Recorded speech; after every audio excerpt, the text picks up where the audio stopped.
Friends, do you know what? Report after report points in the same direction, that modern day careers don't get derailed because someone was not smart enough or intelligent enough or tech savvy enough. They often get derailed because someone wasn't emotionally intelligent enough. And that's a bigger problem than the marks we score and then other things we learn in school. EQ can be the deciding factor. You see, become a tech-savvy society. We're globally connected. AI is our new best friend. And it's easier to deal with AI and computers and ChatGPT than it is with dealing with a real human being, because chatbots won't sulk if you don't text them back, or if you use the wrong emoji. Chatbots won't be overthinking. A spreadsheet is not going to roll its eyes in a meeting. Humans, on the other hand, are gloriously unpredictable in different ways, in different geographies, and that's where the tricky part is. That's the challenge. And EQ, my friends, is more important than it ever was before, because we are getting less and less human-to-human exposure as compared to before. Think about this. Kids are playing more on screens than in the park. Adults, we've traded our neighborhood conversations for Netflix and Sunday lunches for endless scrolling on Instagram. In fact, the World Health Organization has declared loneliness a global epidemic. Think about it. The less you drive your car, your sixth sense of driving, especially on Indian roads, it drops. That muscle weakens the less you drive. The same way, the less time you spend among people, not in virtual settings, the less face-to-face time you spend with other people, your muscle, your sixth sense of human interaction becomes weak also. Add to that the increasing polarization thanks to the algorithms. Hit like on that one video about that one issue. Next thing, when you scroll your feed, you're served an echo chamber that is dishing out the content that you liked earlier. So, we're in the middle of all this, and we have to understand that the muscle of emotional intelligence, which used to develop naturally, when people used to talk to each other more, have more community time, have more random conversations with other people, because that is shrinking and because our face-to-face time is shrinking, EQ is also dropping. I'm not going to give you a full-fledged lecture on why EQ is important. You've probably read the books or heard all about it. Daniel Goleman, who popularized the term in the 1990s, has written a lot on this. But I will say this as we begin this video, which has 5 tips on improving your EQ in this modern world. I will say this: you can be number one in your field technically. You can be the top of your class. You can be the topper of your class. You can solve the toughest technical problems. But if you cannot get along with other people, you'll be a solo superhero, but never a team player. And without teams, my friends, nothing great ever gets done.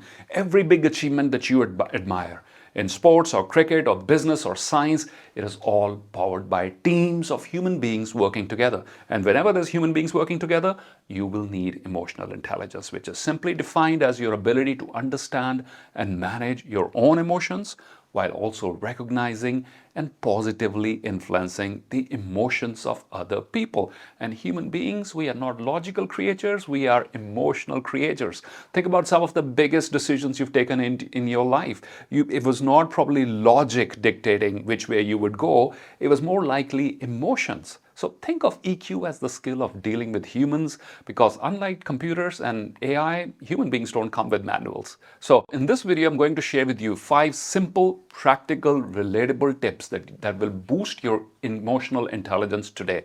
And these are not just theories I picked off the internet. These are things that I've used in my own life, and I've seen them work with leaders and students and teams across the world. And it is not an exhaustive list. It's just the top 5 I feel are relevant at the moment, and the top 5 fresh ones, in addition to what we might already have talked about in other videos. So here's a little request. Stick around till the end, because I will also share 3 powerful affirmations and my morning routine, which you can also use, which will help you boost your everyday EQ. And I have a little homework for you, just like every other video in this series. Tell me in the comments which one of these 5 tips resonated the most with you, so that you're not just listening to this video, you are also applying. So let's dive straight into tip number 1, which is start small with micro gestures. That's right. Tip number 1 is Start with the small gestures. You don't have to climb Mount Everest on day one. Emotional intelligence, my friends, builds like a muscle through micro movements. And these little things, they matter a lot. Let me share a personal story with you. Back in 1999, I was a young foreign student in Sydney, Australia. I had $20 in my pocket and I needed change to buy something. What did I do? I walked up to the next supermarket teller that I could find and said, "Can I have change for $20? It didn't sound like this. Maybe the tone of voice sounded more like an order. She smiled and said, "Of course, there's change in the till, but there's a magic word that opens it." So I ask, "What's the magic word?" And she says, "Please." This till opens if you use the magic word, and the magic word is please. So I rephrased, I changed my tone and said, "Can I have change for $20, please?" Boom, the till opens and I get my change. It was a little embarrassing at the moment, but I did not take it personally. Instead, I took it as a learning moment. And from then onwards, I've become more mindful of my daily vocabulary, my tone of voice, and simple stuff that could unknowingly annoy other people. Right? How many of you ever done that, by the way? Let me know in the comment sections. You have unknowingly annoyed someone else. You didn't even know something simple, routine that you do has annoyed the other person, and you was like a wake-up moment when you got to know that. I want to hear it about it in the comment section. But I don't know, my friends, if AI performs better when you say please or thank you. In fact, research is saying it costs more money in the data centers if you use please and thank you with AI. But human beings definitely function better if you use please and thank you. And that's the thing. Emotional intelligence isn't some big theory you have to learn from a whole textbook. It shows up in these tiny everyday moments. In a supermarket in Sydney, for yours sincerely, it showed up there. In an email that you write to a client, or even in the way you treat your Uber driver who drops you home. The tiny adjustments in language, tonality, they can change the entire interaction. In my example that I shared with you, it wasn't about the change for the $20. It was about respect and courtesy and human connection and good old-fashioned manners. So here's the thing. All of these things add up. Saying please and thank you, using somebody's name. Did you know, I think it was Dale Carnegie who said, a person's name is to that person the sweetest sound in any language. A person's name, if especially in service settings, you will see people wearing a name tag with their name on it. Try remembering those names, and if you need good service, right, try using their name, and all of a sudden you'll have their attention a lot more than other people. Try using the barista's name when they hand you your coffee, or thanking the security guard in your building using their name. Move them beyond security guard to using their name and watch how their face lights up.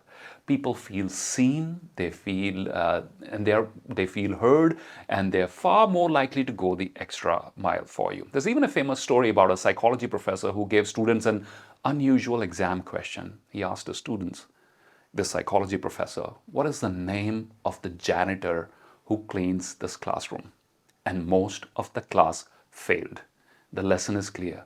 You may master complex theories, you may watch interesting videos such as this one, but if you don't notice the human being who quietly keeps your environment running behind the scenes, you've missed the entire point.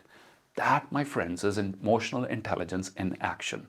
And it doesn't just stop with using names. Small acknowledgements work wonders. You see, we're conditioned to catch people doing things wrong. But how often do we catch them doing things right? I understand it might be part of your job description to catch people doing things wrong. But how often do you catch them doing things right? Imagine telling a colleague, "Hey, I noticed the way you handled that angry client. Good job."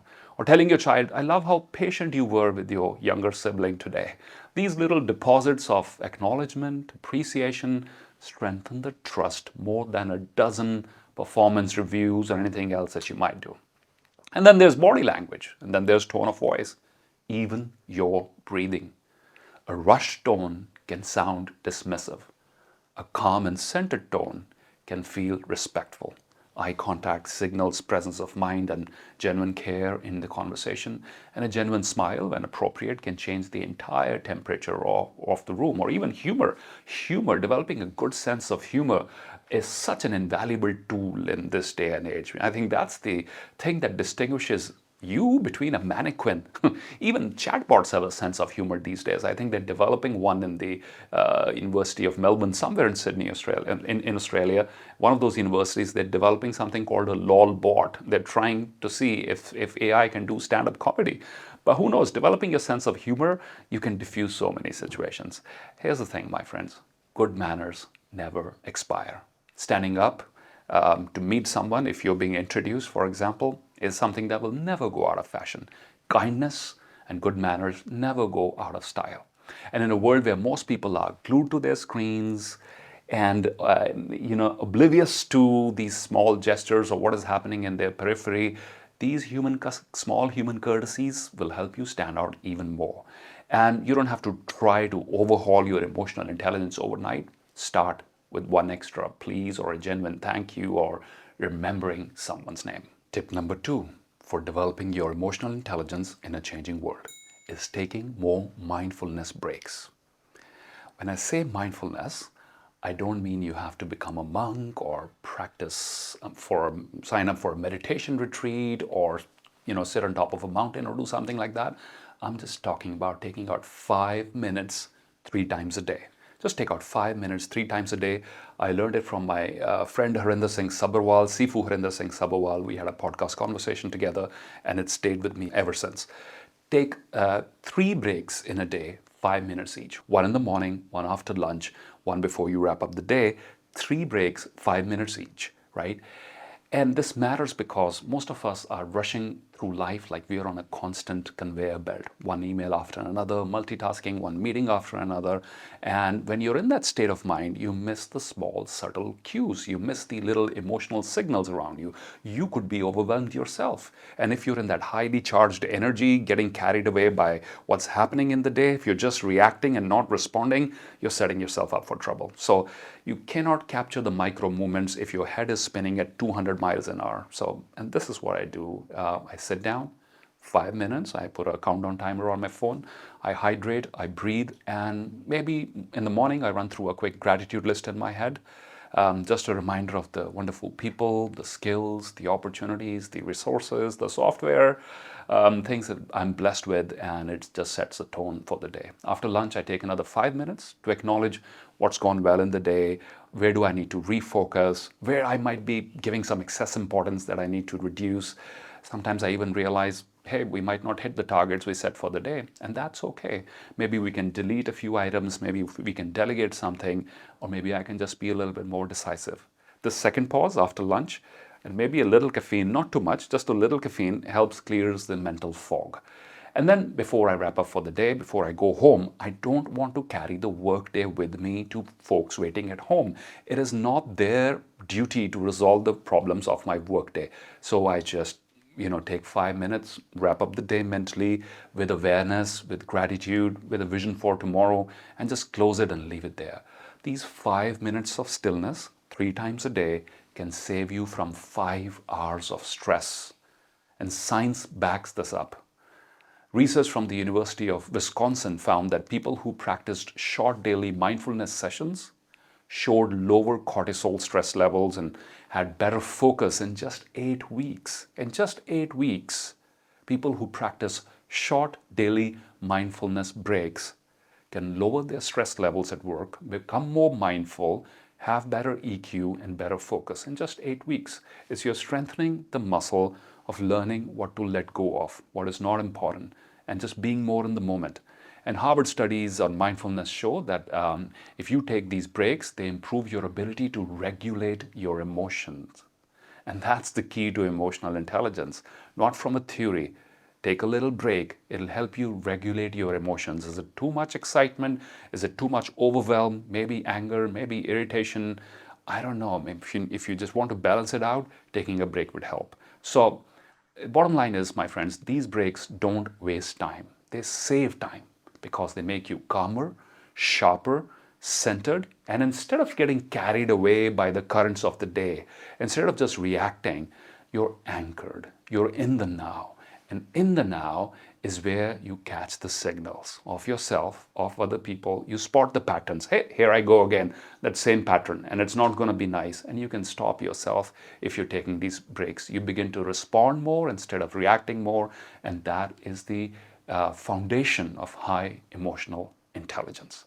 Okay, my friends, we now move on to tip number 3 in developing your emotional intelligence in the era of AI. And tip number 3 is practicing non-reactive empathy. Learn how to practice non-reactive empathy, and I will define that in a second. But first, stay with me for a second. We've all been told empathy is the cornerstone of emotional intelligence. Every training program, every book, every video will always put empathy at number 1. And yes, empathy is important, it's critical. But here's the problem. Sometimes, often, we overdo it. And this is what I mean. Think about this scenario. You're trying to support someone who's upset. You're trying to calm them down. You listen, you care, you do all the things that the book talks about or the video suggested. But before you know, their storm has become your storm. The storm of the negative energy they found themselves caught in, that you were trying to rescue them from, has now hijacked your entire day. You're off balance, you're drained, and you still have your own meetings, your own responsibilities to deal with. And that, my friends, is not sustainable, especially if you're a leader. And this is where the concept comes in. I learned it from Dr. Marcia Reynolds, a brilliant coach. We had her on a podcast, and she introduced me to this term, non-reactive empathy. Think of this. Imagine your friend has fallen into a ditch in a forest. Old school empathy will say, you jump in with them so you can understand what they're going through. Be there with them, jump in the ditch. But if you do that, now what? There's 2 people in the ditch, and neither of them has the resources to get out or knows how to get out. Definitely you're there to support them, but you're going to be there for a long time, both of you, right? Non-reactive empathy says, stay on higher ground. Stay on higher ground where you can better manage the rescue operations for your friend who's fallen into the ditch. Stay centered, and from there, maybe drop a rope, a ladder, or extend a hand, something that helps him climb out of that ditch. You're not abandoning them, so don't feel guilty about that. You're not dismissing their pain or their trouble, but you're also not sacrificing your balance just to prove that you care for them. You're staying on higher ground so you can help them better. The best thing you can do to help someone like this is to make sure that you're centered, is to make sure that you're emotionally healthy and resilient, is to ensure that you're in a good mood, because you cannot pour from an empty cup. And this is crucial if you're somebody who absorbs energy very quickly. You know the type, you walk into a room and you instantly feel the tension, or someone else's mood becomes yours.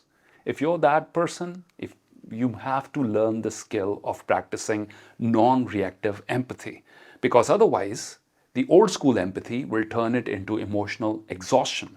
Research supports this, and psychologists distinguish between empathic concern, which is healthy action-oriented compassion, and emotional contagion.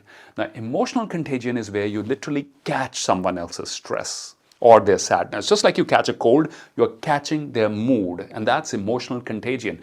And studies show that leaders who get pulled into emotional contagion burn out faster. If you got 1,000 people reporting to you and you have these 1,000 storms that you're finding yourself in the middle of every day, there's no chances you're going to be centered and effective. So what you have to be is to be the lighthouse in a storm. You don't dive into the waves. You shine steady so others can find their way to safety. Be the lighthouse. That's what I mean by non-reactive empathy. You're caring, but you're not collapsing. You're supportive, but you're still centered. And you're not jumping into the ditch to prove that you care for your friend. You're staying on higher ground, centered and balanced, so you can pull them out. Tip number 4 to improve your emotional intelligence in the world of AI is practicing the art of recovery. Practice the art of recovery. Here's what I mean. Things are going to go wrong despite your best efforts. Even people with very high EQ are going to make mistakes. You can have the best of intentions, but sometimes the wrong tone of voice, the careless words, or just the wrong emoji on the phone or on your face, and boom, someone is gonna get hurt. And it happens at home, it happens at work. Difference is, emotionally intelligent people don't avoid these mistakes. They know these mistakes are going to happen because they're only human. They recover from these mistakes and they recover quickly and efficiently. Let me give you an example. You had a long day at work, you go back home, you snap at your child for nothing or something small. It wasn't intentional, you feel bad, they feel bad, and it hurts. But what do? If you go back and say, you know what, I'm sorry, I was tired, that was not about you. That moment of recovery at home is emotional leadership in action. You are being a role model to them to how to recover these situations. Same thing goes at work. You might realize something you said in the meeting today landed badly. Now, I don't want you to overthink about this, but you just walk out of the meeting and you know, I was in that zone and I was taken over by that emotion. Something that I said might have landed the wrong way. The easy thing is to ignore it and hope it just blows over. But the EQ route is this: to drop a quick message saying, hey, if what I said yesterday in the meeting didn't come across right, I want you to know that I value our relationship and here's what I really meant. 5 seconds of courage and communication can repair months of trust. And my friends, here's the key. Recovery is not about guilt tripping. It's not about over apologizing. It's not letting your mistake become a tool for manipulation by others. Once you've owned it, and this is key, and learned from it, and apologized sincerely, move on. Don't punish yourself for the rest of your life. Think of it this way: apologies are like bandages.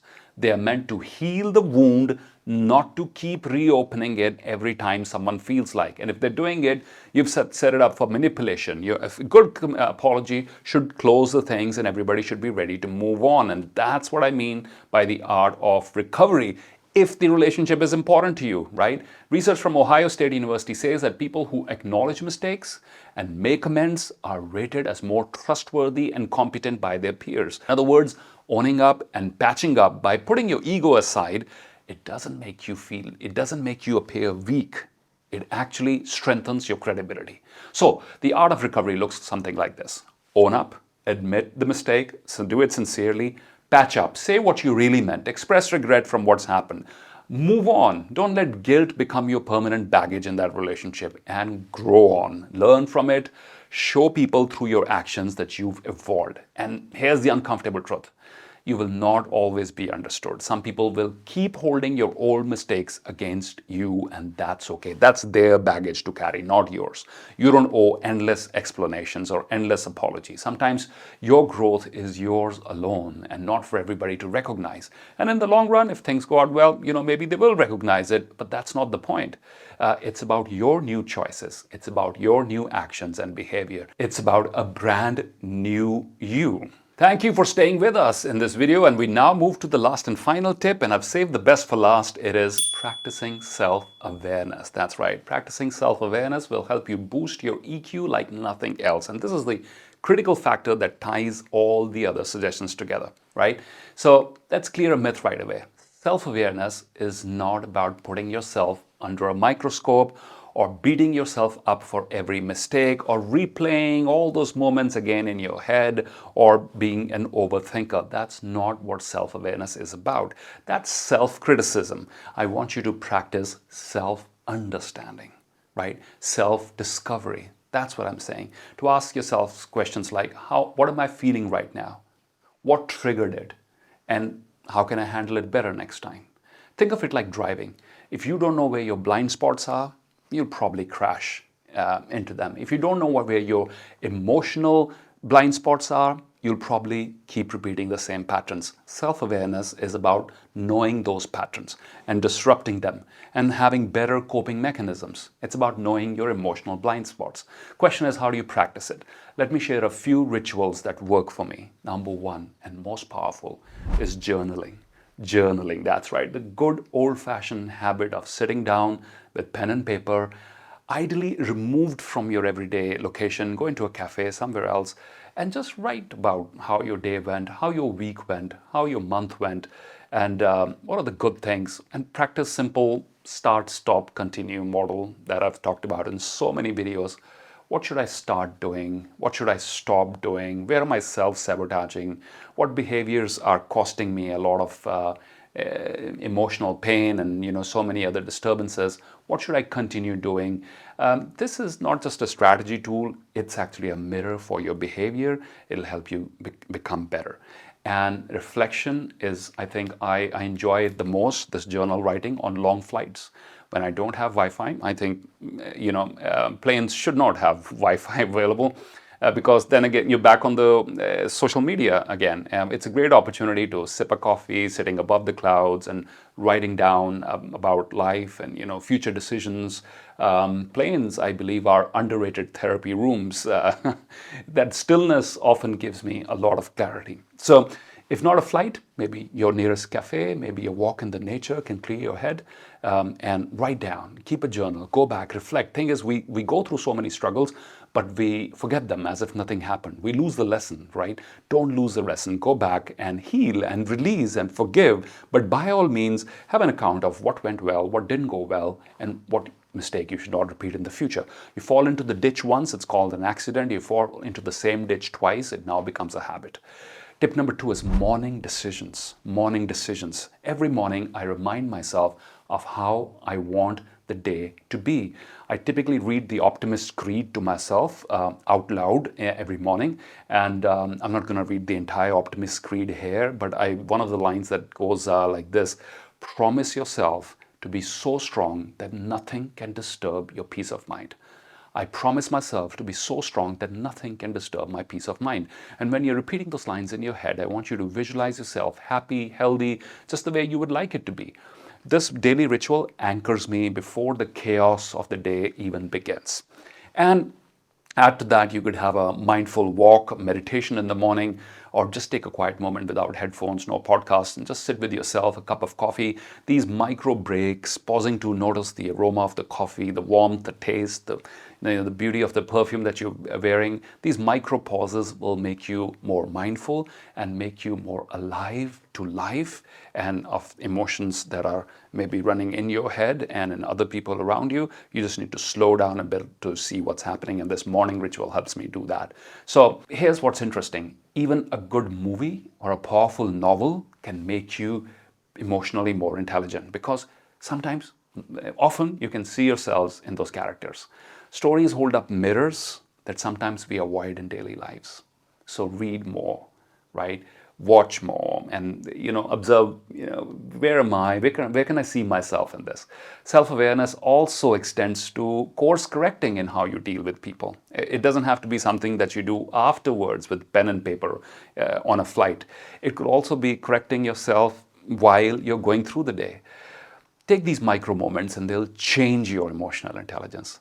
Bless other people when you see them succeeding on social media. If you find yourself comparing yourself to them, just stop. Stop right there and say, I send my blessings and love to this person. Send good wishes on Facebook in your heart, not just with a thumbs up, but also in your heart. When you pay someone for a service or for a product, or the vendor on the road, you paid somebody something, just when you're giving them money, bless the money while you hand it over. You don't have to say anything out loud, just silently thank them in your head for the service they're providing and bless the money as you hand it over to them. This will do magic to your daily state of mind. And when someone does something nice for you, something kind, don't just rush past it into the next thing. Take a couple of moments, let it sink in for a few seconds.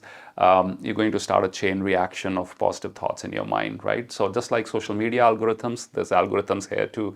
If you focus on what's working well, you have more of what's working well in your life. These little pauses deepen your sense of awareness and gratitude. So, my friends, all of this matters a lot, all the tips that I share with you. But number 5, self-awareness, matters the most, because without this, the other 4 won't work. They won't stick. You won't be able to catch the micro gestures, the small gestures. You won't be able to benefit from mindful breaks if you're not self-aware. You won't even know when your empathy is tipping over into overabsorption, and you won't be able to apologize and recover from mistakes. Self-awareness is the key, is the thread that ties all of this together. So thank you for staying with us. And as we wrap, let me leave you with a few more points which could not be put separately, but they matter very, very much. Number 1 is embracing the discomfort of healing conversations. Don't avoid the tough conversations. You have to embrace the discomfort of that conversation, which is risky. It could go anywhere. It could backfire. But if it goes well, that tough conversation could heal. You could have a relational breakthrough. The tough talks we delay, giving feedback, apologizing, asking for help from someone, are often the very conversations that bring people closer together. Emotional growth doesn't happen in the comfort zone. It happens in the discomfort. Don't run away from it. Step into it. Number two, I'd strongly suggest that you reduce screen time and have more face-to-face time. Screens have made us fluent in the language of emojis, but clumsy with the human emotions. And you don't build trust with the thumbs up emoji on WhatsApp or Facebook. You build trust over that cup of coffee or the drink you have together, picking up the phone, saying hello, or even a conversation you had at the gym. This human-to-human interaction beats screen to screen every single time. And finally, stay curious about people. Too often, we are so self-absorbed in our own little lives, in our own bubbles, that we forget there's a world of stories that exist outside. Every person that you meet maybe is fighting a battle that you don't know anything about. Some of the best lessons in my own journey of emotional intelligence have come from striking up conversations with strangers on flights, on trains, on my travels. Read more novels, biographies, and poetry. There's certain book recommendations I'd like to leave you with. Susan Cain, in her book Quiet, remembers us of the power of and the richness of introverts. We might just dismiss introverts as, this person doesn't want to talk, but there could be a whole lot of interesting stories when you do actually make a connect with introverts. Robert Greene, in his books, the Learning About Human Nature and Mastery, he shows us about the long arc of learning human behavior. And of course, Daniel Goleman's Emotional Intelligence at Work is a must-read if you want to go deeper into this subject. These books will help you expand your emotional vocabulary, and which will then help you improve your EQ. So, as we close, draw a little roadmap for yourself, okay? A little action plan. Rate yourself on a scale of 0 to 10. Where are you at the moment in terms of your emotional intelligence, okay? Give yourself a score. Give yourself a vision. Where would you like to be? And then write down the 3 things you can do to cover that gap. Also, in the comments, I would love to hear which one of these tips spoke to you the most. The more you articulate your learning, whether it's in the comment section, by sharing these videos with others, and if you're a teacher, I strongly urge you to play this video so that your students can watch it. Have them come back with summaries or little essays on it, because the more they articulate their learning, the more it's going to stick with them. So before I close, let me leave you with 3 affirmations that I use every single day at the beginning. Number 1 is, take a deep breath in with me and repeat to yourself, today I am in charge of my emotions. Today I am in charge of my emotions. Today I am balanced and centered and happy and mindful. Today I pause before I respond. Today I honor my feelings and the feelings of other people. Thank you for staying with me throughout this video, and do check out the other videos in this series, because altogether they'll give you a complete toolkit for the soft skills that you need in a world which is dominated by artificial intelligence and screens. Until next time, stay mindful, stay connected, and above all, stay human.